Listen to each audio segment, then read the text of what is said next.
الله أعلم إيش يصير. يا رجل أنت عندك في وسائل التواصل الاجتماعي كم قضايا كانت عندنا تعتبر عيب الحين ما صارت عيب.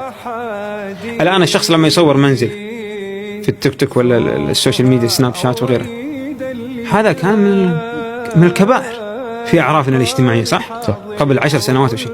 اليوم يفتخر أن يصور غرفة نومه ويصور أهله ويصور كل شيء. انفتحت الأمور. الذي كان عارا وعيبا قبل 10 سنوات الآن عادي. يقول لك في أشياء كانت عار وعيب قبل 10 سنوات بس ما كان لها يعني سبب منطقي أنه كان عار وعيب. لو سألت أصحابها في ذاك الوقت كانوا يرون لها سبب منطقي، ولذلك أقول لك أن المنطق ما يفزع لك في هذه الأمور، ما يحسم النزاع في هذه الأمور، لا المنطق ولا الإنساني.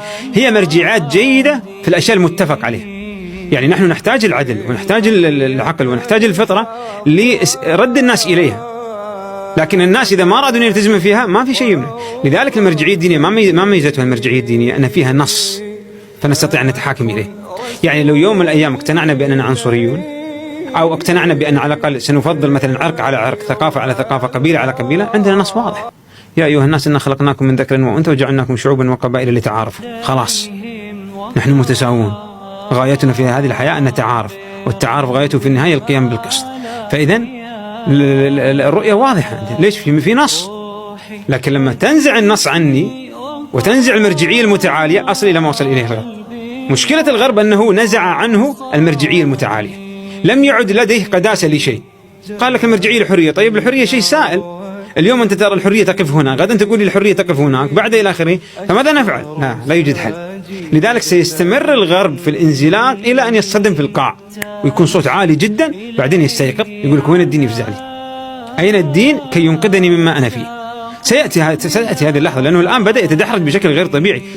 أنا أذكر شفت مقطع في تويتر لرجل مع طفلته، كانت مرتدية ملابس وردية، فأوقفته امرأة وقالت له: لماذا تجعل طفلتك ترتدي ملابس وردية؟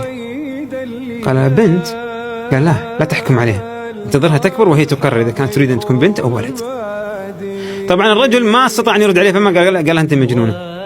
هذا ترى الرد المنطقي، ما عنده حل آخر. أتحداه يجيب حجة، ما عنده حجة. ليش؟ صارت مواجهة العقل بالرغبة. مو أنت تقول مرجعيتي الحرية، مو أنت تقول حرية، هي تطالب بحرية الطفل، ليش أنت زعلان؟ الحرية التي اعتقد الغرب أنها ستنقذه من كل شيء هي ستكون أساس البلاء عليه، لأنه لم يفهم كيف يتعامل مع الحرية. وهنا الفارق بين الحرية في التصور الإسلامي والحرية في التصور الليبرالي. الحرية في التصور الليبرالي هي غاية في ذاتها، هي مرجعية لما سواها.